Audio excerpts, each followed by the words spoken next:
Royal okay ಅಂತ ನೋಡಿ, ಒಂದು ಅಕ್ಷರ ಕನ್ನಡದಲ್ಲಿಲ್ಲ. ಈ ರೀತಿ ಮಾಡಿದ್ರೆ ನಾವು ಕನ್ನಡಿಗರು ಎಲ್ಲಿಗೋಗ್ಬೇಕು, ಕನ್ನಡ ಏನಾಗಬೇಕು, ಕನ್ನಡ ಯಾವ ರೀತಿ ಕಗ್ಗೊಲೆ ಮಾಡ್ತಾ ಇದ್ದಾರೆ ಮಾಡಿದ್ರೆ ನಾವು ಯಾವ ರೀತಿ, ನಾವೇನು ತಮಿಳ್ನಾಡಲ್ಲಿದ್ದೀವ, ಮಹಾರಾಷ್ಟ್ರದಲ್ಲಿದ್ದೀವ, ಮಧ್ಯಪ್ರದೇಶದಲ್ಲಿದ್ದೀವ, ಕೇರಳದಲ್ಲಿದ್ದೀವ, ಮನಸ್ಸಿಗೆ ತುಂಬ ನೋವು. ನೀವೇನು ಆಂಗ್ಲ ಭಾಷೆಯಲ್ಲಿ ಸಂಪೂರ್ಣವಾಗಿ ಆಂಗ್ಲಮಯ ಮಾಡಿದ್ರೆ ಕನ್ನಡವನ್ನ ಕಡೆಗಣಿಸಿದಿರಾ. ಆಚೆ ನಾಮಫಲಕ ಕನ್ನಡವನ್ನು ಎಲ್ಲೋ ಒಂದ್ ಕಡೆ ಹಾಕ್ಬಿಟ್ಟು ಸಂಪೂರ್ಣ ಬರೀ ಆಂಗ್ಲಮಯ ಮಾಡಿದಿರಲ್ಲ, ಹೆಂಗೆ ನವೀನ್ ಅವ್ರೆ? ಕನ್ನಡ ಎಷ್ಟಿದೆ?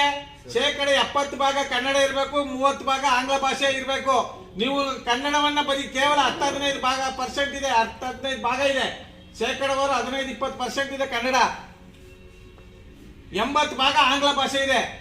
ಅದು ಸಾಂಸ್ಕೃತಿಕ ನಗರ, ಅರಮನೆಗಳ ನಗರ, ರಾಜಮನೆತನದ ನಗರದಲ್ಲಿ ಇದ್ಕೊಂಡು ನೀವು ಕೊಡಿ, ಅವ್ರ ನಂಬರ್ ಕೊಡಿ. ಈ ರೀತಿ ಮಾಡಿದ್ರೆ ಯಾವ ರೀತಿ? ಈ ರೀತಿ ಆದ್ರೆ ಹೆಂಗೆ ನವೀನ್ ಅವರೇ? ಈ ರೀತಿ ಮಾಡಿದ್ರೆ ಅದೇ ಕನ್ನಡ ಹಾಕಿದ್ರೆ ಗ್ರಾಹಕರು ಬರಲ್ಲ ಅನ್ಕೊಂಡಿದೀರಾ? ನೋಡಿ, ನಿಮ್ ನಂಬರ್ಗೆ ನಾವೇನು ವಿಡಿಯೋ ಮಾಡಿದ್ವಿ, ವಿಡಿಯೋ ಕಳ್ಸಿಕೊಡ್ತೀವಿ. ಕಂಪ್ನಿಯವ್ರಿಗೆ ಕಾಕರ್ಸಿ ಹೋಗುದು, ನಾವು ಕನ್ನಡ ನಾಡಲ್ಲಿ ಇದೀವಿ, ಕನ್ನಡ ಅನ್ನ ತಿಂತಾ ಇದೀವಿ, ಇಲ್ಲಿ ನೀರು ಕುಡಿತಾ ಇದೀವಿ, ಇಲ್ಲಿ ವಾಸ ಮಾಡ್ತಾ ಇದೀವಿ. ಕನ್ನಡವನ್ನ ಕಗ್ಗೊಲೆ ಮಾಡಬಾರ್ದು, ಕನ್ನಡಕ್ಕೆ ದ್ರೋಹ ಬಗೆಬಾರ್ದು. ನಿಮ್ ಕಂಪ್ನಿಯಾದ ಕನ್ನಡದ ಹೆಸರು ರಾಯಲ್ ಓಕೆ ಅಂತ ಕನ್ನಡದಲ್ಲಿ ಮಾಡಿದ್ರೆ ಬರಲ್ಲ ಜನ. ಈಗ ಒಂದು ಅಂಗಡಿಯಲ್ಲಿ ಸಂಪೂರ್ಣವಾಗಿ ಕನ್ನಡವನ್ನ ಕಡೆಗಣಿಸಿ ಆಂಗ್ಲ ಭಾಷೆಯಲ್ಲಿ ವ್ಯವಹರಿಸ್ತಾ ಇದ್ದಾರೆ. ಕನ್ನಡ ಎಲ್ಲೋ ಒಂದ್ ಕಡೆ ಒಂದು 15-20% ಕನ್ನಡ ಇದೆ, 10% ಕನ್ನಡ ಇದೆ, 80-90% ಆಂಗ್ಲ ಭಾಷೆ ಇದೆ. ಇವತ್ತು ಭೇಟಿ ಕೊಟ್ಟಂತ ಸಂದರ್ಭದಲ್ಲಿ ಅವ್ರು ಹೇಳ್ತಾ ಇದ್ದಾರೆ, ನಗರ ಪಾಲಿಕೆಯಿಂದ ಯಾವತ್ತು ನೋಟಿಸ್ ಕೊಟ್ಟಿರೋದು ಸೋಮಶೇಖರನವರ, ಅವ್ರ ನಂಬರ್ ಇದೆ ನಿಮ್ಮ ಹತ್ರ? ಮ್ಯಾನೇಜರ್ ಈಗ ಸೋಮಶೇಖರ್ ಅವರು ಮೈಸೂರು ಮಹಾನಗರ ಪಾಲಿಕೆಯಿಂದ ಈಗ ಒಂದು 15 ದಿವಸದಲ್ಲಿ ಮನವಿ ಕೊಟ್ಟಿದ್ದಾರೆ ಅಂತ ಹೇಳ್ತಾ ಇದ್ದಾರೆ. ನಾವು ಕಳೆದ 10-15 ವರ್ಷದಿಂದ ನಾಮಫಲಕಗಳ ಸಂಬಂಧಪಟ್ಟಂಗೆ ಹೋರಾಟ ಮಾಡ್ತಾ ಇದೀವಿ.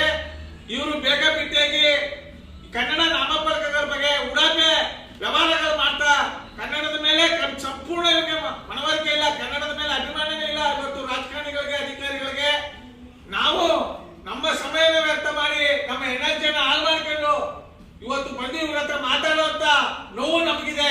ಈ ನೋವು ಕೈ ತುಂಬಾ ಸಂಬಳ ತಕ್ಕಂತ ಅಧಿಕಾರಿಗಳಿಗೆ ಯಾಕಿಲ್ಲ? ಕನ್ನಡದ ಮೇಲೆ ಯಾಕೆ ನಿಮ್ಗೆ ಅಭಿಮಾನ ಇಲ್ಲ? ನಿಜವಾಗ್ಲೂ ನಿಮ್ಗೆ ಪ್ರಾಮಾಣಿಕತೆ, ನಮ್ಮ ಕನ್ನಡ ತಾಯಿ ಭುವನೇಶ್ವರಿ ಮೇಲೆ ನಿಮ್ಗೆ ಸ್ವಲ್ಪನಾದ್ರೂ ಕಿಂಚಿತ್ತು ಪ್ರೀತಿ ವಿಶ್ವಾಸ ಇದ್ರೆ ಈ ಕೂಡಲೇ ಪತ್ರಿಕಾಗೋಷ್ಠಿ ಕರೆದು ಮಾಧ್ಯಮಗಳ ಮೂಲಕ ಒಂದು ಖಡಕ್ ಆಗಿ ಆದೇಶ ಹೊರಡಿಸಿ ಕನ್ನಡಾಂಬೆ ರಕ್ಷಣೆ ಅಂತ ಒಂದು ಒಳ್ಳೆ ಹೆಸರುಗಳನ್ನ ನಾವು ಇಟ್ಕೊಂಡು ನಾವು ಕಾನೂನು ಕೈ ತಗೋಬಾರ್ದು ಅಂತ ನಮ್ಮ ಒಂದು ಜವಾಬ್ದಾರಿಯನ್ನ ನಾವು ಪಾಲಿಸ್ತಾ ಇದ್ವಿ. ನಮ್ಮ ಜವಾಬ್ದಾರಿ ಮೀರಿದ್ರೆ, ಕೈ ಮೀರಿದ್ರೆ ಏನಾಗುತ್ತೆ ಯೋಚನೆ ಮಾಡಿ, ಆಯ್ತಾ? ಇವತ್ತು ನಮ್ಮ ಆಕ್ರೋಶವನ್ನ ಆಚೆ ಏನು ಇವತ್ತು ಜಾಹೀರಾತು ಫಲಕ ಹಾಕೊಂಡಿದ್ರಿ, ಇವತ್ತು ಏನು ಹೊಸದಾಗಿ ನೀವು ಆಫರ್ಗಳು ಬಿಟ್ಕೊಂಡು ಜನಗಳಿಗೆ ಇದು ಮಾಡ್ತಾ ಇದ್ರಿ, ಅದಕ್ಕೆ ನಾವು ಕಪ್ಪು ಬಣ್ಣ ಹಚ್ಚೋದ್ರ ಮೂಲಕ ಎಚ್ಚರಿಕೆ ಕೊಡ್ತಾ ಇದ್ದೇವೆ. ಬನ್ನಿ ಆ ಕಡೆ ಮನವಿ ಬನ್ನಿ. ಕನ್ನಡದ ಬಂಧುಗಳೇ, ಏನು ಇವತ್ತು ಆಫರ್ ಜಾಹೀರಾತು ಈ ಮೂಲಕ ಏನು ಜನಗಳಿಗೆ ಆಕರ್ಷಣೆ ಮಾಡ್ತಾ ಇದ್ದಾರೆ, ಆಕರ್ಷಣೆ ಮಾಡುವಂತ ನಾಮಫಲಕಗಳು ಸಹ ಒಂದು ಕನ್ನಡ ಇಲ್ಲ. ಅದರಿಂದ ನಮ್ಮ ನೋವನ್ನ ಕಪ್ಪು ಬಣ್ಣ ಹಚ್ಚುವುದ್ರ ಮೂಲಕ ಅವ್ರಿಗೆ ಮನವಿ ಮಾಡಕ್ಕೋಸ್ಕರ ನೋಡಿ ಈ ರೀತಿ ಮಾಡ್ತಾ ಇದ್ವಿ. ನಮ್ಮ ನೋವು ತಡ್ಕೊಳಕ್ಕಾಗಲ್ಲ. ದಯಮಾಡಿ ನೀವು ಮುಂದಿನ ದಿನಗಳಲ್ಲಿ ಕನ್ನಡವನ್ನು ಕಡೆಗಣಿಸಿದ್ರೆ ಸುಮ್ಮನಿರಲ್ಲ.